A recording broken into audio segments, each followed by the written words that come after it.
Friends, the hungry স্পটে আপনাদের সবাইকে স্বাগত জানাই। আশা করি সবাই ভালো আছেন। আজকে আমার রেসিপিটা একটু অন্যরকম। আজ আমি লাড্ডু বানাতে যাচ্ছি। তো তার জন্য আমি ছোলার ডালকে ভিজিয়ে রেখেছিলাম 2 থেকে 3 ঘন্টা। এবার আমি ডালটাকে পেস্ট করে নেব ভালোভাবে। একদম মিহি করে পেস্ট করব না, এটা একবারে হবে না, তার জন্য আমি দুবারই এটা পেস্ট করে নেব। তো দেখুন পেস্টটা হয়ে গেছে। এবার বাকিটাও পেস্ট করে নেব।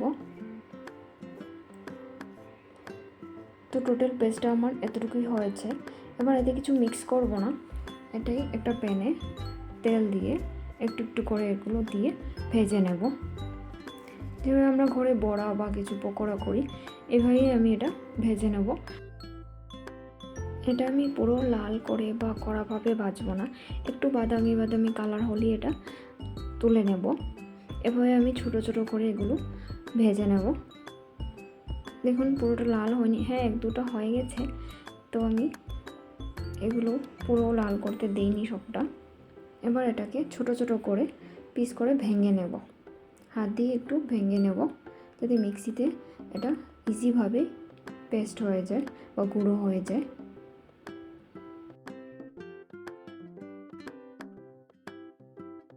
এবার এগুলো মিক্সিতে গুঁড়ো করে নেব। আমি পুরো গুঁড়োটা পুরোভাবে পেস্ট বা পাউডার করে করব না, একটু আস্তে আস্তে ভাব থাকবে। দেখুন পুরো পেস্ট করিনি।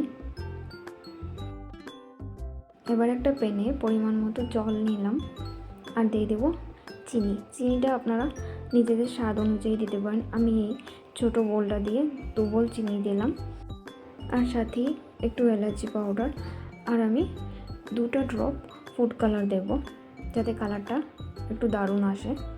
ভালো করে এটা বয়েল করে নেব, আর সাথে একটু 1/2 স্পুন ঘি নিয়ে নেব আমি, যাতে টেস্ট আরও বেড়ে যায়।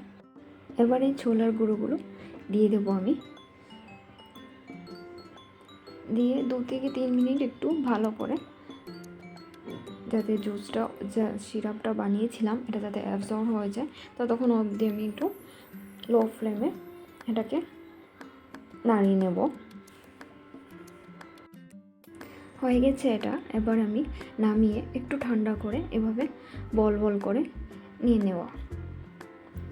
উপরে একটু পামকিন সিডস বা যে কোনো সিডস দিয়ে আপনারা এটা ট্রাই করতে পারেন। যদি ভালো লাগে থাকে অবশ্যই জানাবেন। দেখা হবে পরে একটা রেসিপিতে। বাই।